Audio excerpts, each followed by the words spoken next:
Ayun, magandang gabi sa inyo lahat. Ako po si June and welcome sa panibagong episode ng ating vlog. Dalawang topic po tayo ngayon. Pag-usapan natin si Torre, tinawag na Bulldog Enforcer ni Attorney Panelo. Ano kaya ibig sabihin ng Bulldog Enforcer? Ano? At pag-uusapan din natin si Tito Sen versus Cheese Escudero. Aba, umiinit o medyo umiinit po yung labanan nila sa Senate President dahil si Tito Sen nagpatutsyada na kay Cheese Escudero. Kumbaga, bumirada na ng slight lang, medyo umiinit lang. Hindi pa naman masyadong umiinit. Pero mukhang seryoso si Tito Sen na labanan si Cheese Escudero. At mukhang gustong-gusto niya maging Senate President dahil siguro parang 75 years old na si Tito Sen eh. Ganyan na yata yung edad niya eh. Baka last 6 term na niya ito. Kaya gusto niya maging Senate President. Pero unahin po muna natin si Torre. Nakakatawa itong si Attorney Panelo. Colox din eh. Tinawag ba namang Bulldog Enforcer? Ito nga, basahin natin. No? Torre is the Bulldog Enforcer of the present dispensation. Dispensation parang organization po ito eh. Or siguro organization ng PNP or government, ano? Torre is the Bulldog Enforcer of the present dispensation. He follows blindly illegal acts coming from his superior. Kumbaga, pikit matang itong sumusunod sa mga superior niya. Ngayon, ang superior niya matindi. Si President na, no? Like assaulting the KOJC and arresting, detaining, and jailing PRRD at The Hague. His appointment is an unquestionable reward for his blind obedience to unlawful orders and constitutional incursion. Incursion, yan po yata yung yung paglusob. Paglusob sa KOJC. So, yan yung mga nanumbalik sa atin ng mga ginawa niyang unlawful. Wala sa batas. Kahit kung ano lang yung utos, kahit wala sa batas, talagang blind obedience siya. No? Parang aso ba? Yung sinabi mo, sit. Sit talaga eh. Oh? Sinabi mo, roll over talaga eh. Sinabi mo, jump, ganun si Torre. Kaya lang, hindi yata akma yung bulldog kasi, malaman, no? Macho. Si Torre parang every other day lang kumakain. Mukhang kulang sa sa carbohydrate si Torre. So ito po yung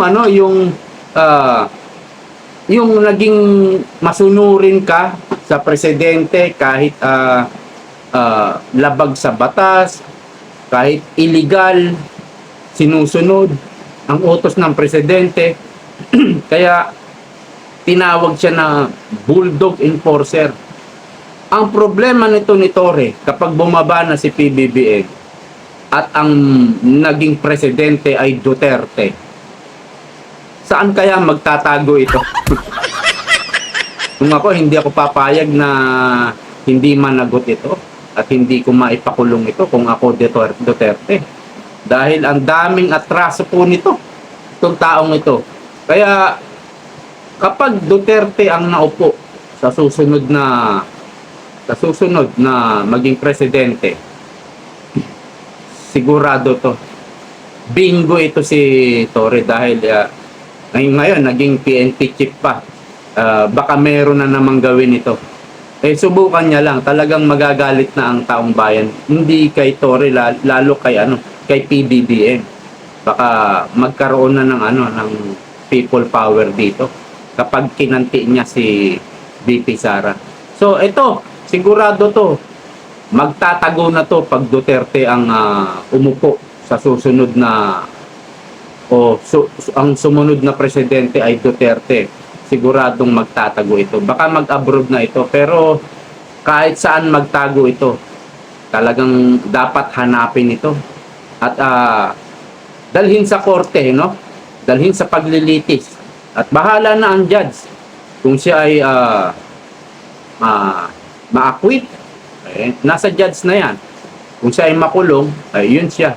Yun ang dapat niyang kalagyan. dapat makulong itong, ang dami kasing paglabag sa batas na ginawa nito. So pag-usapan na po natin si Tito Soto. Meron pong pahapyaw lang naman pero malaman. Matinding birada rin po itong binitawan ni Tito Sen kay Chis Escudero. Ito, umpisahan po natin.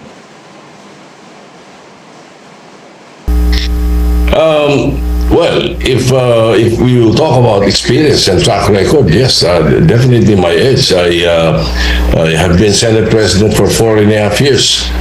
Never charged with any corruption, Oy! and the budget has never been said as the most corrupt budget. Ayun! And I have served 9 Senate presidents from 1992 to the present, and yung mga kanay good points nitong mga Senate presidents nito at yung mga flaws, yun ang mga iniwasan ko, at yung good points yun ang sinusundan ko when I was 4.5 years Senate President. So siguro, if track record and experience is the gauge, then I will have the edge. So, okay. I will have the edge. Ibig sabihin po, islang kasi yun eh. Mayroon daw siyang advantage kaysa kay, hindi man niya sinabi, no? Kaysa kay Chis Escudero. Totoo naman, parang siya yung pinaka matagal na nagsilbi bilang senador. Dito po sa 24, sa susunod na 20th Congress. Siya yata yung pinaka veterano kumbaga, si Tito Sen. At sinabi niya, no, minsan hindi siya nahila sa corruption issue, hindi siya nasangkot sa corruption, 'di ba? At ito yung matindi, no? At never siyang nagkaroon ng issue na gumawa sila ng budget nung siya ay Senate President, nung gumawa sila ng budget at tinaguri ang the most corrupt budget in the Philippines. Patama po yung kay Chis Escudero.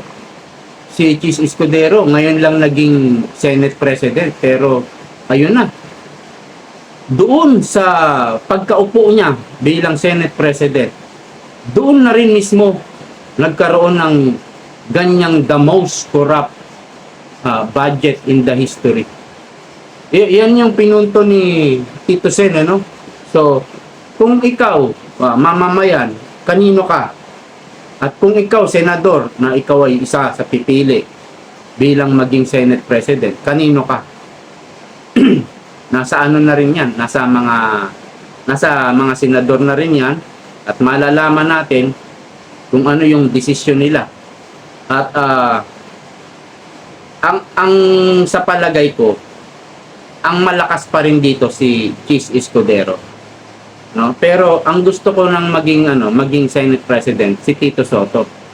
Kasi yung ibang umiingay na pangalan, Aimee, Cayetano, Migsubiri, Marcoleta, parang hindi ganun sila kaingay eh.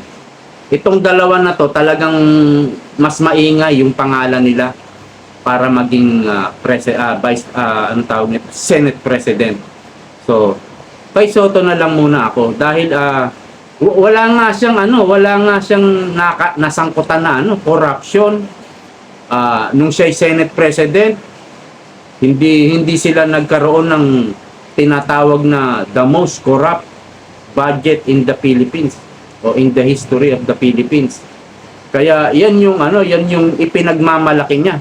At yan nga yung edge niya, yung advantage niya kay Chis Escudero. Pero alam natin kapag incumbent talaga, malakas at medyo may hatak sa mga senador. Pero hindi pa natin alam hanggang sa dumating tayo sa botohan at doon natin malalaman kung sino talaga ang magwawagi sa kanilang dalawa. So hanggang dito na lang po. Maraming salamat sa panonood. See you po next time. Bye-bye.